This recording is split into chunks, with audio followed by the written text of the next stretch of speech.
I came back from my business trip earlier than expected. I didn't tell anyone I was returning. I wanted to surprise Miguel. When I arrived on our street, I saw several cars parked in front of our house. The garden was decorated with blue and pink balloons. A banner read "Welcome Our Little Miracle." I parked my car a street away and walked over. The door was slightly open. Music and laughter spilled from inside. When I stepped in, I froze in the middle of the living room. Carmen, my best friend, was visibly 6 months pregnant. My mother-in-law Rosa was gently stroking her belly while my mother served drinks. Gifts were stacked on a decorated table. "So is the nursery ready?" my Aunt Elena asked. "Almost," Carmen replied. "Miguel insisted on painting it himself. He's been working on it every weekend." At that moment my husband walked in carrying more drinks. He approached Carmen and hugged her from behind, placing his hands on her belly. "We just need to set up the crib. We picked it out together last week." I watched as my mother stiffened upon seeing me. She quickly walked over. "Anna, we weren't expecting you today," she whispered, grabbing my arm. "Let's go outside. We need to talk." I pulled away from her grasp. "Talk about what?" "About how my husband got my best friend pregnant while I was working in another country." By chatter in the room died down. Carmen was the first to notice me. Her face turned pale. Miguel stood frozen, his hands still on her belly. "Anna," he began. "Don't you dare!" I cut him off. "How long have you been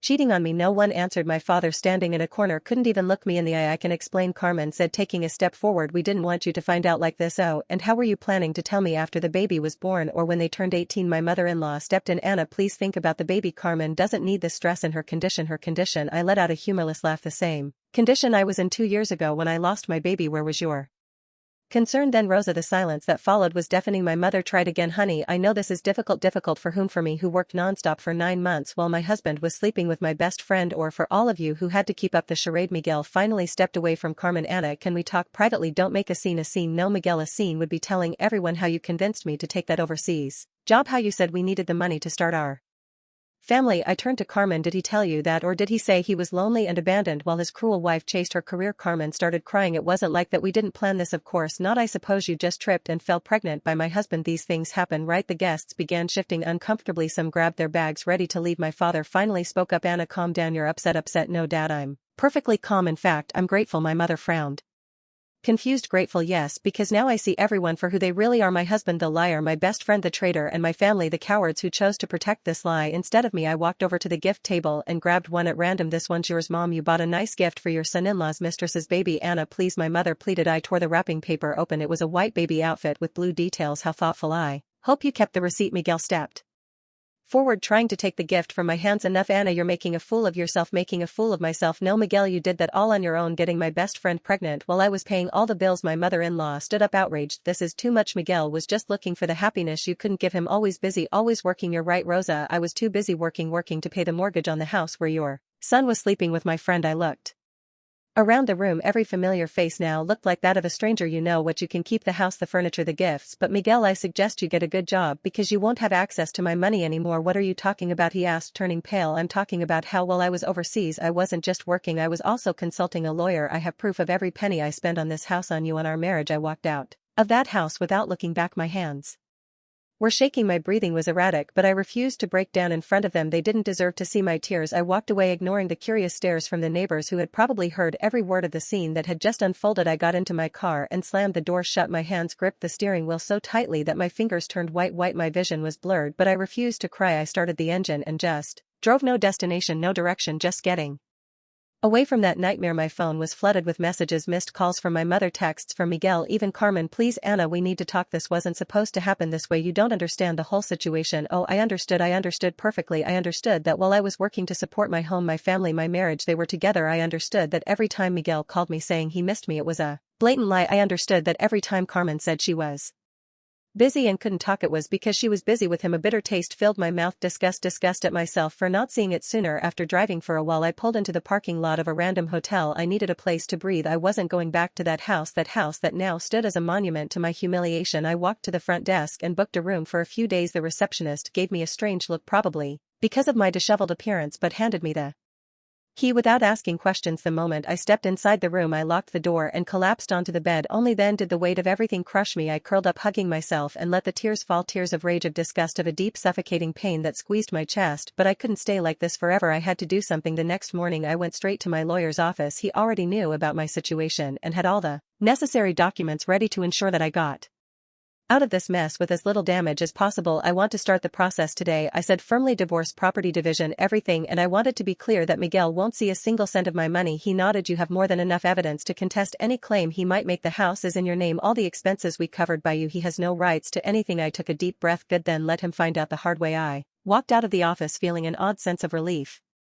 For the first time in a long time I felt like I was in control of my own life. My phone buzzed. Miguel. I ignored it. Minutes later a message popped up. We need to talk, please, Anna. I only responded with talk to my lawyer. Days passed and the calls and messages didn't stop until one afternoon while I was having coffee at a cafe near the hotel. Someone approached my table. Miguel. He looked awful deep eye bags, messy hair, but I felt no sympathy. Anna, please. He sat across from me without being invited. I didn't want you to find out like that. I crossed my arms. Oh, but how did you want me to find out? With an invitation to the baby shower. He ran a hand over his face, exhausted. This isn't how I wanted things to happen. I made a mistake. A mistake. Getting my best friend pregnant was a mistake. No, Miguel, it was a choice. You chose to sleep with her. You chose to lie to me. You chose to let everyone cover for you. He lowered his head. I was lonely. Anna, you were never here. You were always traveling, always busy with work. I let out a bitter laugh. And why was I busy, Miguel? Because I was the one paying for our damn house while you sat at home doing nothing. He said nothing. You want to know the most ironic part? One continued. I took that job because I thought we were building something together. I made sacrifices thinking it was for a greater good, but while I was working myself to exhaustion you were screwing my best friend. He looked at me desperate. I know I messed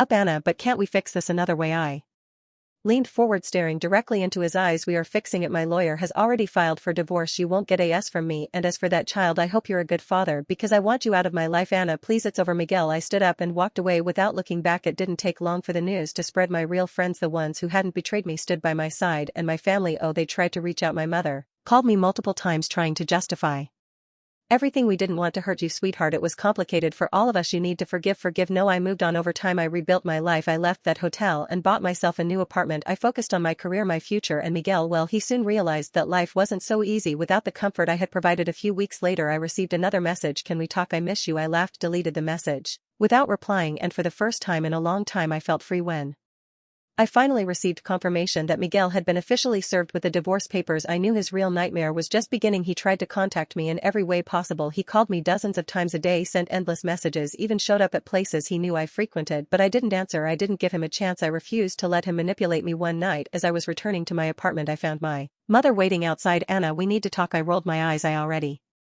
knew exactly what this was about. We have nothing to talk about. Miguel is desperate. You're taking everything from him, she said, outraged, as if I were the villain in this story. I crossed my arms. Oh, now HEK the victim, honey. He made a mistake, but that doesn't mean you should ruin his life. I let out a humorless laugh. He ruined my life, Mom. He cheated on me, got my best friend pregnant, and all of you covered for them, and now you have the nerve to tell me that I'm being cruel. She sighed, reaching for my hand, but I pulled away. What you're doing to him, this isn't right. Anna, anger burned in my chest. Oh, you want to talk about what's right? Was it right for me to pay for the mortgage alone while he was screwing my best friend? Was it right that I worked my ass off while he played the perfect husband? Now he gets to deal with the consequences. She looked at me like I was a monster. He has nowhere to go. I shrugged. Not my problem. She shook her head in disbelief. I didn't raise you to be this way, Anna, and I didn't expect my own mother to take the side of a cheating bastard. I turned around and walked into my building without looking back. Days passed and Miguel's situation only got worse since I was the one who had paid for everything. He was now drowning in bills. The mortgage payments were overdue, and without my money to cover them he quickly spiraled into financial ruin. Then came the eviction. I knew it was coming when I received confirmation that he had failed to make any payments. I made sure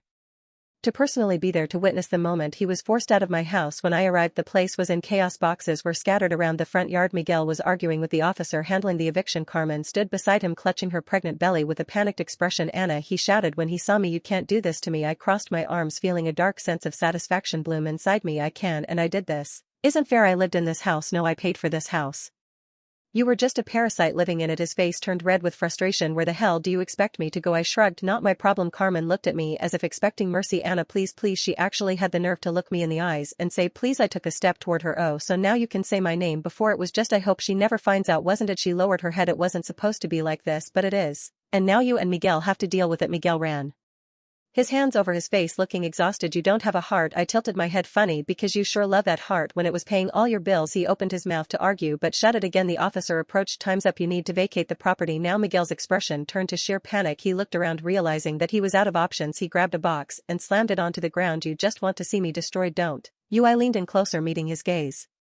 Without a trace of pity, yes, he clenched his jaw and stormed away, Carmen trailing after him. I stood there watching as he left, broke, homeless and powerless. In the following days my entire family turned against me. My aunts called me, my mother showed up at my apartment again, even my father, who usually stayed out of things, tried to intervene. Anna, he's sleeping on your mother-in-law's couch. Don't you think this has gone too far? No, Dad, I don't. Carmen is pregnant. They have nothing great. Then Miguel can finally do what he should have done a long time ago, get a job. My mother threw her hands up, exasperated. You're obsessed with revenge and you're obsessed with protecting a cheater. They couldn't change my mind. And Miguel, oh, Miguel was in ruins, no home, no comfort, no access to the money he had leached off me for years. I heard through some mutual friends that he had started taking odd jobs to make ends meet, but it wasn't enough. And then the inevitable happened. Miguel showed up at my apartment. He looked miserable, thinner, with dark circles under his eyes. Anna, please, I have nothing left. I stared at him. I know I need help. I tilted my head, pretending to think like I needed help. When I found out you were cheating on me. He closed his eyes, frustrated. I was an idiot, I know that, but I can't change the past. I crossed my arms. No, but you sure as hell can suffer in the present. His hands clenched into fists as he swallowed his pride. You don't have to be this cruel. Oh, but I do. I learned from the best. And with that I slammed the door in his face, and for the first time in years I felt at peace. Miguel was finally experiencing what life was like without me, and I was finally free. Time passed, and just as I had predicted, Miguel sank even deeper. No home, no money, no comfort. He had gone from a spoiled, dependent husband to a desperate man, hopping from job to job just to keep himself afloat. And I moved on. I didn't feel sorry for him. In fact, every time I heard about another disaster in his life I felt a twisted sense of satisfaction. It was a sweet taste of justice, of knowing that everything he had done to me was coming back to him. And then I heard the best news I had received in months. Carmen filed for divorce. I found out through an acquaintance, one of the few people who still dared to talk to me after everything that had happened. She ran into me at a cafe, hesitated for a moment, then smiled slightly before dropping the bombshell. She left him. I blinked. What? Carmen, she filed for divorce, and she wants alimony. The laugh escaped before I could stop it. A loud, genuine, from the gut laugh. Are you serious? I asked, still laughing. Dead serious. Miguel can't hold a stable job, and she doesn't want to be the one supporting him. Oh, the irony was delicious. Carmen, the woman who had sworn Miguel was her one true love, the one who clung to him like a parasite while I worked to pay for everything, had now done to him exactly what he did to me, left him when he was no longer useful. And she wants alimony? I asked, still grinning. Yeah, she claims he promised to take care of her, and now that she has a baby she needs financial support. I couldn't stop laughing. Please tell me, does Miguel even have money to pay her? My acquaintance smirked. No, and I lost it. Miguel hadn't just lost everything I had given him. Now even the woman he betrayed me for was financially screwing him over. Karma had come for him, and this time he had no one left to leech off of. I have to see this. The following week I made sure to accidentally show up at a place I knew. Miguel still frequented, a rundown bar we used to go to, one of the only places he could still afford. He was sitting at the counter looking like a ghost of his former self, thinner, dark circles under his eyes, his beard unkempt, and of course a cheap beer in his hand. I walked in slowly, taking my time, and sat 2 seats away. He noticed me immediately, his face tightening. What do you want? He muttered, his voice rough and tired. Nothing, I said, picking up my own drink, just enjoying the view. He sighed heavily. Are you happy now? I took a sip, savoring the moment. Yes, very, he scoffed, shaking his head. You think this is funny? Miguel, I think this is hilarious. You threw our marriage away for Carmen, and look at you now. She left you. She took whatever little you had left. He ran a hand over his face, clearly exhausted. You don't understand. Oh, I understand perfectly. Tell me, how did your great love fall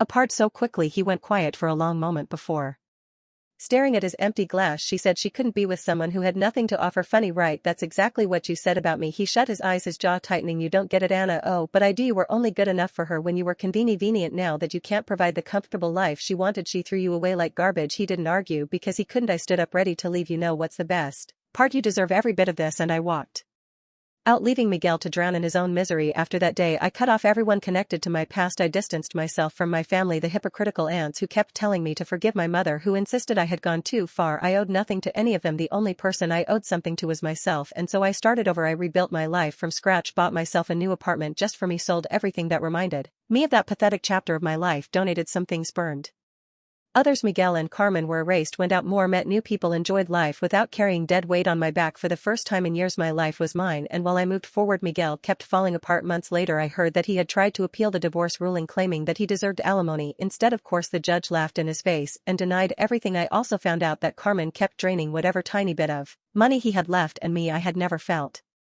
better. The world was finally how it should be. I was free, and Miguel was getting exactly what he deserved.